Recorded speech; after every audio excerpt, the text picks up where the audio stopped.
want you here, ever. Where have you come from? Where have you come from? Saxon. You're Where Anglo-Saxon. have you come from?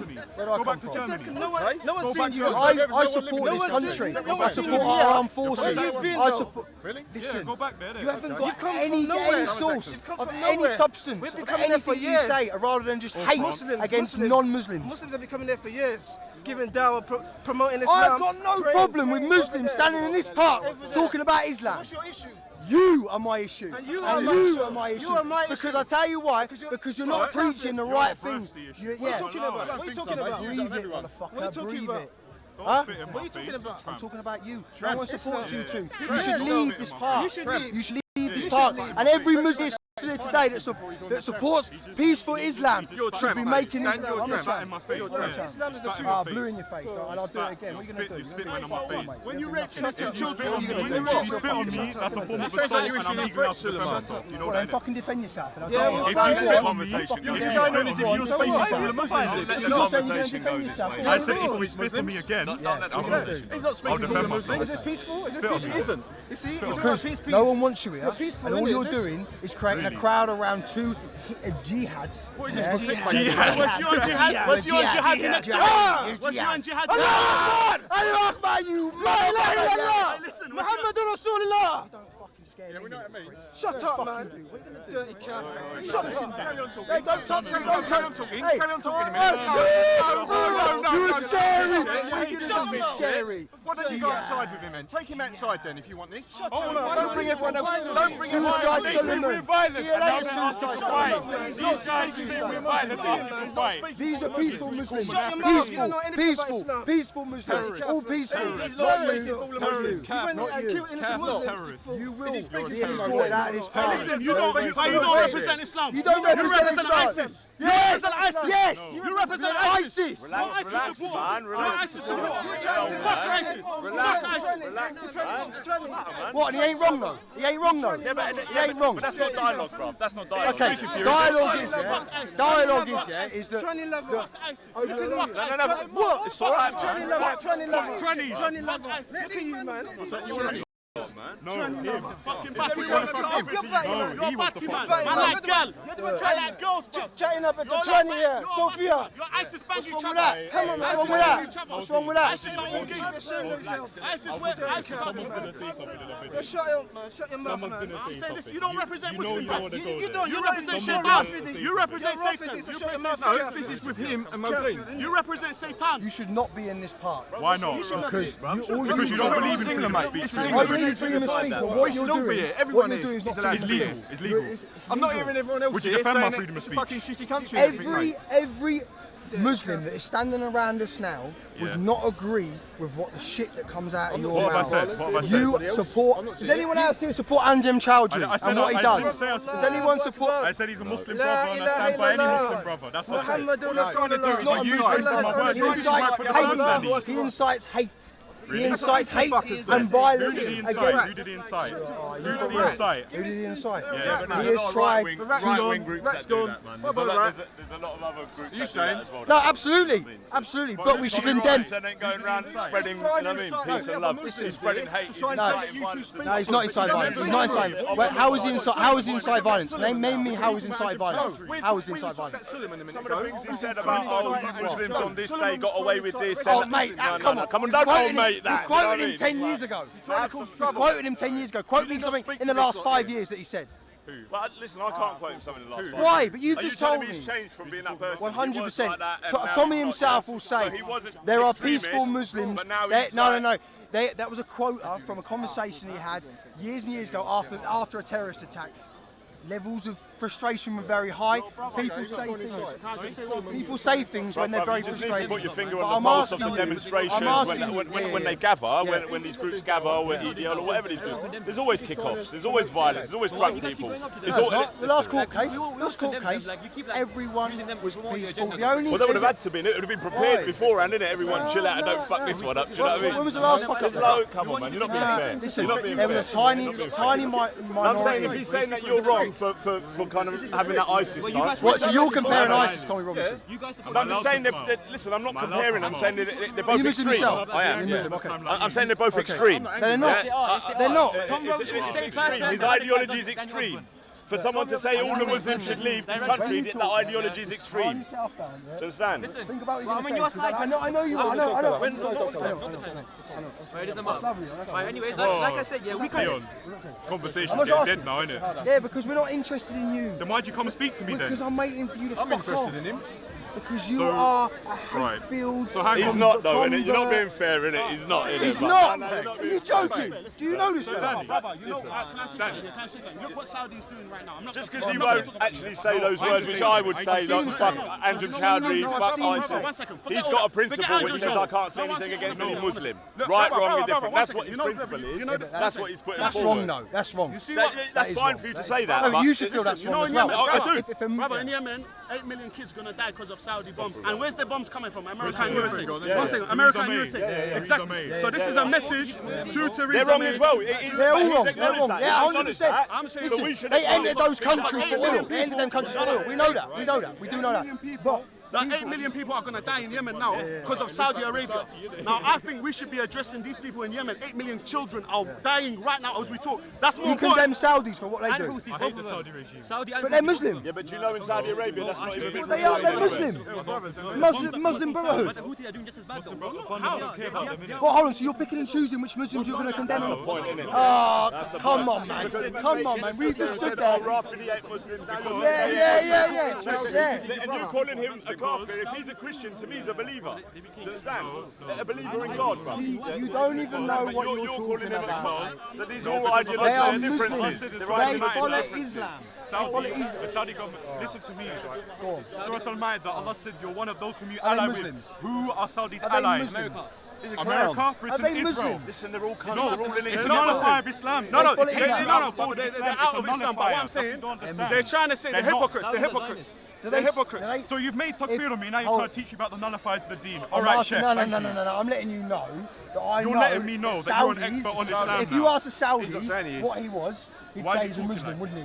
Yeah, Right, so hold on a second. So hold on a second. about the Number government. one Muslim. I'm talking So about the you're government. saying you I'm won't. talking about the government. Nah, bollocks, bruv.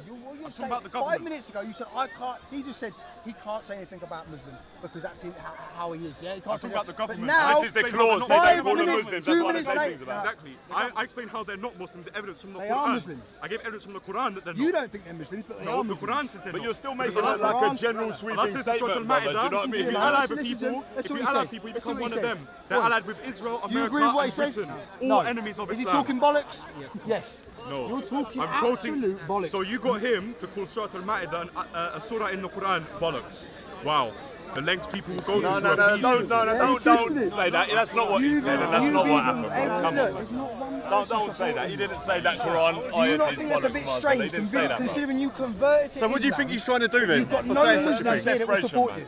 I have more support outside the park because most people that support me Because wouldn't they come here. won't. Yeah, why is that? Because they don't want to get their faces on camera. I Why don't is care that? on the other Okay, hand. why? What do they say to you when they're not on camera?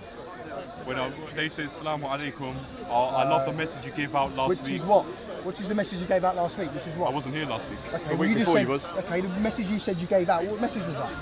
Which one? I gave out a few different Okay, pick one for yourself. You pick one. Which one's the best? Which one? Whichever one you think. Which one's your favourite? The one where you congratulate the fact that a sympathiser with ISIS and a man that will openly say that we should have Sharia law in the whole of this country, and it.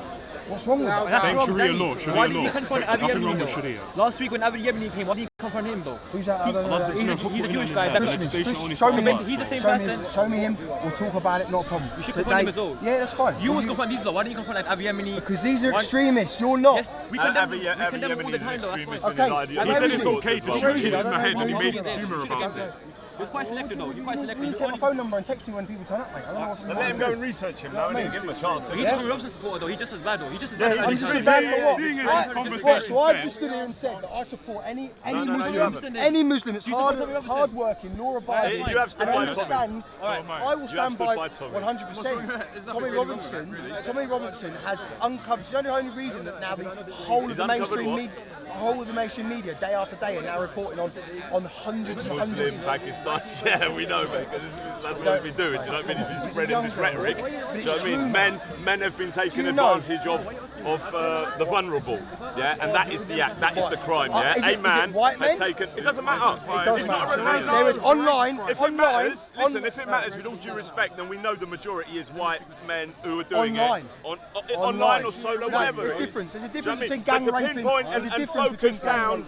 Listen, And accuse an ideology, which is what's going It is on. true. It is. Look what's going on. Okay, what's going on with Pakistan right now? A Christian girl was accused of blasphemy. Okay, never proven. Accused of blasphemy by her neighbour.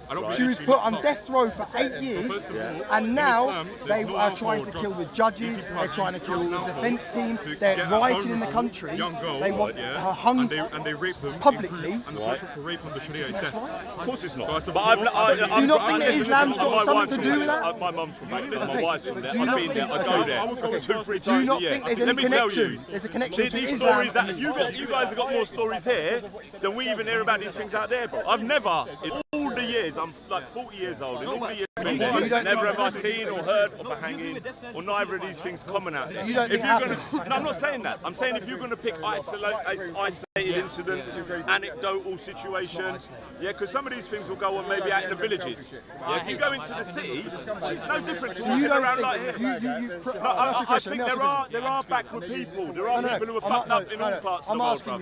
But for you to make the sweeping statement about Pakistan, you don't even know it. No, do you believe there is any connection between the crimes that happen and Islam? That there's any connection whatsoever? No connection. No. Because listen, if look, a lot of people like the Britain First, they say, "Oh, why don't you shake my hand?" No, because I'm a woman. Is it because I'm a woman? What's that? Yeah. So you know that Islam is that strict.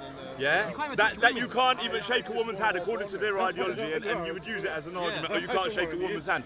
If you cannot shake a woman's hand, bruv, how can you manipulate someone who's vulnerable? If you come across someone who's vulnerable as a Muslim, you're supposed to help them. You're supposed to help a vulnerable person. You're not supposed to fucking help them and abuse them. You've got ties to Pakistan. Yeah. If I was in Pakistan and I stood in the middle of a town centre and I went, fuck Islam, fuck Muhammad, fuck Allah, what would happen to me? You'd probably get beaten up. Yeah, you would. No, but would I get murdered? No, I don't think so. What? So how was a girl on death row then? Listen, Why should they row? listen, you're talking to a guy.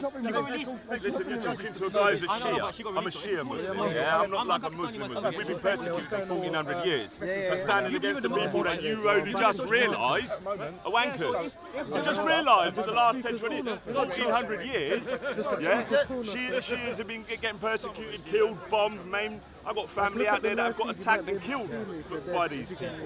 So, you know, I find it incredible that you don't believe, as a white man, as a Christian man, if I stood in the town... Depends where you were. If you were in Lahore, mate, you might just get laughed at and just thingy. But if you're... Oh, right, what's up? How many times have you been back, son? Sorry? My mate Ned Starr. Oh, my mate. I know a mate. No, listen, I just told you I go there 2-3 times a year. So why... I just go there 2-3 times a year. That's true. Look at what's happening in Pakistan now, mate. They're fucking burning rubber tyres today on the street. Yeah, that's the end of the Maudley's. Yeah. So what am I saying? They're right. What things like that don't happen? What? There's not bomb scares and things there. What? You know, Croydon, East London, when the London riots happened and all the youth went and burnt up all of London. What? It didn't happen. It fucking happens everywhere. What are you on about? But you just want to make it in Pakistan because it's like amplified on the media. I just came from Pakistan.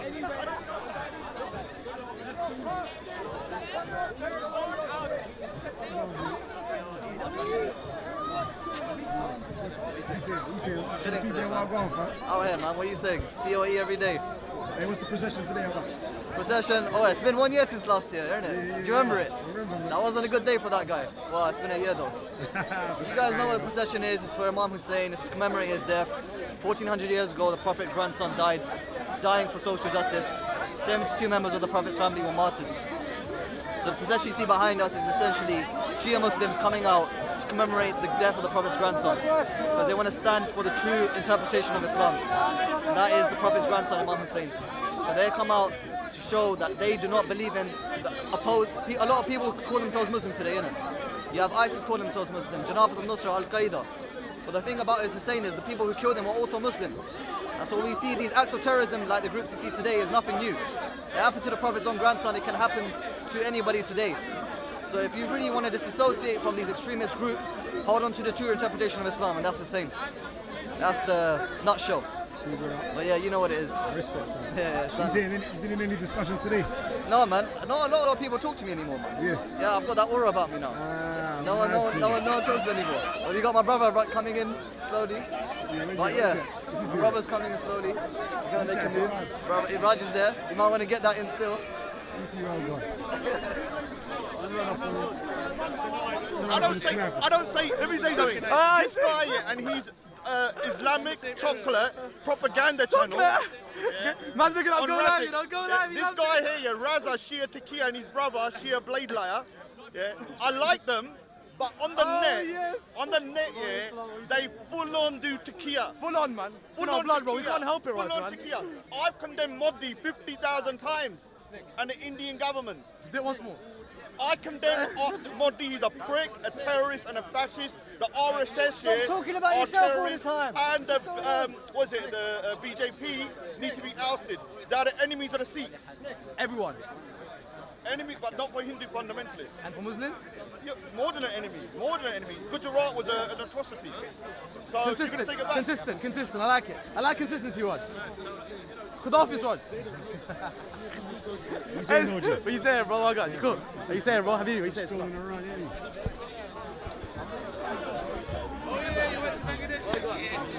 See, you're there now, yeah? You just got a little phone thing in your hand now. You just run up to the man, yeah? You saying, though?